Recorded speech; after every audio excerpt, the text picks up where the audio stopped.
عن عمر بن أبي سلمة أنه سأل رسول الله صلى الله عليه وسلم أيقبل الصائم فقال له سل هذه لأم سلمة فأخبرته أن رسول الله صلى الله عليه وسلم يفعل ذلك فقال يا رسول الله قد غفر الله لك ما تقدم من ذنبك وما تأخر فقال له أما والله إني لأتقاكم لله وأخشاكم له۔ حضرت عمر ابن ابی سلمہ رضی اللہ تعالیٰ عنہ سے مروی ہے کہ ایک مرتبہ انہوں نے نبی علیہ السلام سے پوچھا کیا روزے دار آدمی بوسہ دے سکتا ہے؟ نبی علیہ السلام نے حضرت ام سلمہ رضی اللہ تعالیٰ عنہ کی طرف اشارہ کر کے فرمایا کہ ان سے پوچھ لو۔ چنانچہ حضرت ام سلمہ رضی اللہ تعالیٰ عنہ نے انہیں بتایا کہ نبی علیہ السلام اس طرح کر لیتے ہیں۔ انہوں نے عرض کیا یا رسول اللہ، اللہ تعالیٰ نے تو آپ کی اگلی پچھلی معمولی لغزشات بھی معاف فرما دی ہیں، جبکہ ہمارا یہ معاملہ نہیں ہے۔ نبی علیہ السلام نے فرمایا خدا کی قسم یاد رکھو کہ میں تم سب سے زیادہ اللہ تعالیٰ سے ڈرنے والا اور خشیت رکھنے والا ہوں۔ فائدہ، ذیل کی حدیثوں کا مضمون بھی یہی ہے۔ نمبر 1، امام بخاری اور مسلم نے حضرت ام سلمہ رضی اللہ تعالیٰ عنہ سے یہ روایت نقل کی ہے کہ نبی علیہ السلام روزے کی حالت میں انہیں بوسہ دے دیا کرتے تھے۔ نمبر 2، امام بخاری اور مسلم نے حضرت عائشہ صدیقہ رضی اللہ تعالیٰ عنہ سے یہ روایت نقل کی ہے کہ نبی علیہ السلام روزے کی حالت میں انہیں بوسہ بھی دے دیا کرتے تھے اور روزے کی حالت میں ان کے جسم کے ساتھ اپنا جسم بھی ملا لیا کرتے تھے، لیکن وہ تم سب سے زیادہ اپنی خواہشات پر قابو رکھنے والے تھے۔ نمبر 3، امام ابو داود نے حضرت ابو ہریرہ رضی اللہ تعالیٰ عنہ سے یہ روایت نقل کی ہے کہ ایک آدمی نے نبی علیہ السلام سے روزے کی حالت میں اپنی بیوی کے ساتھ جسم ملانے کا حکم پوچھا تو نبی علیہ السلام نے اسے اجازت دے دی۔ پھر دوسرے آدمی نے آ کر یہی مسئلہ پوچھا تو نبی علیہ السلام نے اسے ممانعت فرما دی، اور کرنے پر معلوم ہوا کہ نبی علیہ السلام نے جسے اجازت دی تھی وہ عمر رسیدہ بوڑھا تھا اور جسے ممانعت فرمائی تھی وہ نوجوان تھا۔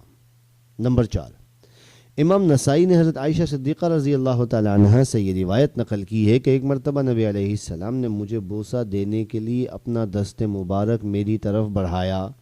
میں نے عرض کیا کہ میں روزے سے ہوں۔ نبی علیہ السلام نے فرمایا میں بھی روزے سے ہوں۔ پھر نبی علیہ السلام نے مجھے بوسہ دیا۔ نمبر 5، امام ابو داود نے حضرت عائشہ صدیقہ رضی اللہ تعالیٰ عنہ سے یہ روایت نقل کی ہے کہ نبی علیہ السلام انہیں بوسہ دے دیا کرتے تھے اور ان کی زبان کو چوس لیا کرتے تھے۔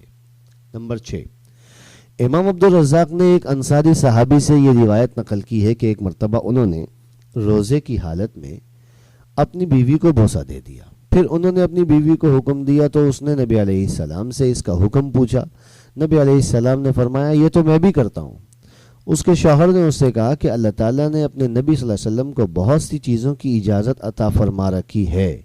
وہ عورت دوبارہ حاضر خدمت ہوئی۔ نبی علیہ السلام نے فرمایا میں تم سب سے زیادہ اللہ کی حدود کو جاننے والا اور اس سے ڈرنے والا ہوں۔ تشریح، زیر تذکرہ احادیث میں 2 اہم مسئلے بیان کیے گئے ہیں۔ ایک یہ کہ کیا روزے کی حالت میں اپنی بیوی کو بوسہ دینا جائز ہے یا نہیں، دوسرا یہ کہ کیا روزے کی حالت میں اپنی بیوی کے جسم کے ساتھ اپنا جسم ملانا جائز ہے یا نہیں۔ دراصل ان سوالوں کا اور اس سے پہلے سابقہ عنوان میں ذکر کیے گئے سوال کا منشا یہ ہے کہ شریعت نے روزے کی حالت میں انسان کو کھانے پینے اور اپنی بیوی سے اپنی خواہشات پوری کرنے کی ممانعت کی ہے، لہٰذا روزے کی حالت میں کھانا پینا اور اپنی بیوی سے تنہائی کی ملاقات کرنا حرام ہو گیا۔ اگر کوئی شخص ان میں سے کوئی ایک کام بھی عمدن اور ارادتن کرے گا تو اس کا روزہ ٹوٹ جائے گا۔ سوال یہ ہے کہ کیا وہ چیزیں جو ان تینوں کے اسباب اور دواعی ہیں روزے کی حالت میں انسان پر وہ بھی حرام ہیں یا ان میں حرمت نہیں ہے؟ گزشتہ حدیث کے ضمن میں اتنی بات تو معلوم ہو چکی ہے کہ اس موقع پر اسباب اور دواعی کا وہ حکم نہیں ہے جو حقیقی طور پر کھانے پینے اور خلوت کرنے یعنی مسببات کا حکم ہے۔ چنانچہ اسباب کو اختیار کرنے سے روزہ نہیں ٹوٹتا اور مسببات کو اختیار کرنے سے روزہ نہیں بچتا۔ تاہم زیر تذکرہ احادیث کو سامنے رکھ کر مندرجہ ذیل تفصیل سامنے آتی ہے۔ نمبر 1، نفسانی خواہشات کے حوالے سے لوگ دو درجوں میں تقسیم ہیں۔ بعض لوگ اسباب اور دواعی کو اختیار کرنے کے بعد خود پر قابو نہیں رکھ پاتے اور اس جائز کام میں مبتلا ہو جاتے ہیں جو روزے کی حالت میں حرام ہے۔ اس گروہ میں عام طور پر وہ لوگ شامل ہوتے ہیں جن کی نئی نئی شادی ہوئی ہو، جو نوجوان ہوں اور جو ابھی جوانی کے جذبات سے مغلوب ہو جانے کی عمر میں ہوں، اور بعض لوگ خود پر قابو رکھنے کی صلاحیت رکھتے ہیں اور وہ اسباب کے دائرے سے نہیں نکلتے۔ اس گروہ میں عام طور پر جوان بچوں کے والدین، عمر رسیدہ افراد اور ڈھلتی جوانی والے لوگ شامل ہوتے ہیں۔ ظاہر ہے کہ یہ دونوں گروہ کبھی برابر نہیں ہو سکتے، لہٰذا ان کے حکم میں بھی فرق ہونا ایک فطری امر ہے۔ اسی تقاضے کے پیش نظر تیسری حدیث میں جوان آدمی کو اس بات کی ممانعت کر دی گئی ہے کہ وہ اپنی بیوی کو روزے کی حالت میں بوسہ دے، کیونکہ خطرہ ہے کہ وہ آگے بڑھ کر اپنے روزے ہی کو خراب نہ کر لے، اور عمر رسیدہ آدمی کو اس کی اجازت دے دی گئی ہے کیونکہ اس کے متعلق یہ اندیشہ نہیں ہے۔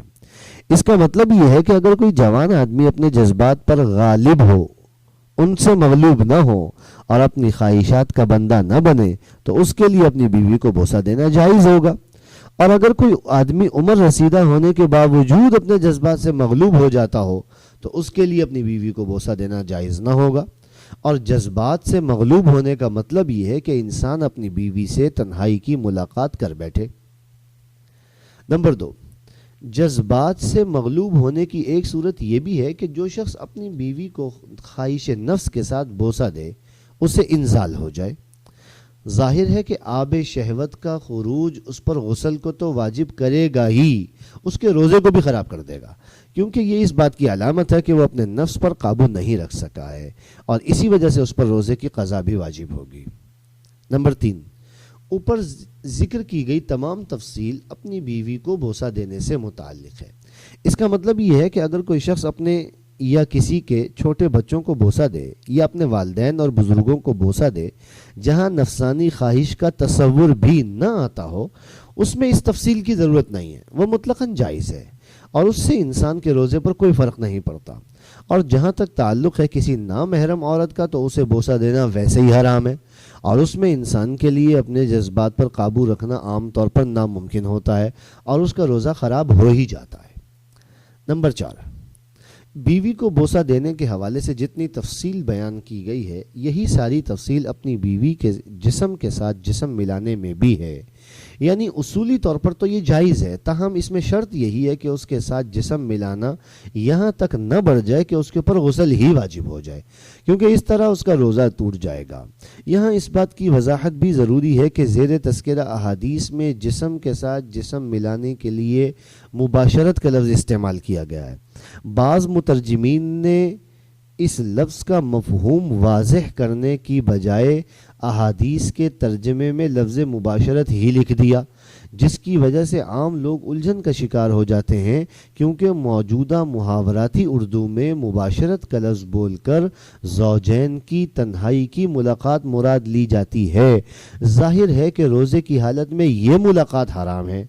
ادھر ان مترجمین کے ترجمے کے مطابق نبی علیہ السلام روزے کی حالت میں اپنی ازواج مطہرات سے مباشرت فرما لیا کرتے تھے، تو ایک عام آدمی شش و پن میں پڑ جاتا ہے جس کی ذمہ داری ان مترجمین پر عائد ہوتی ہے۔ صحیح بات یہ ہے کہ عربی زبان میں مباشرت کا لفظی معنی جسم کے ساتھ جسم ملانا ہے، چونکہ یہ چیز تنہائی کی ملاقات کا لازمی حصہ ہے، اس لیے یہ لفظ تنہائی کی ملاقات کے لیے بھی بولا جاتا ہے۔ احادیث سے نبی علیہ السلام کے لیے جو چیز ثابت ہے وہ مباشرت کا لفظی معنی ہے، اور روزے کی حالت میں جس چیز کی ممانعت کی گئی ہے وہ اس کا محاوراتی معنی ہے، اور ان دونوں کے حکم میں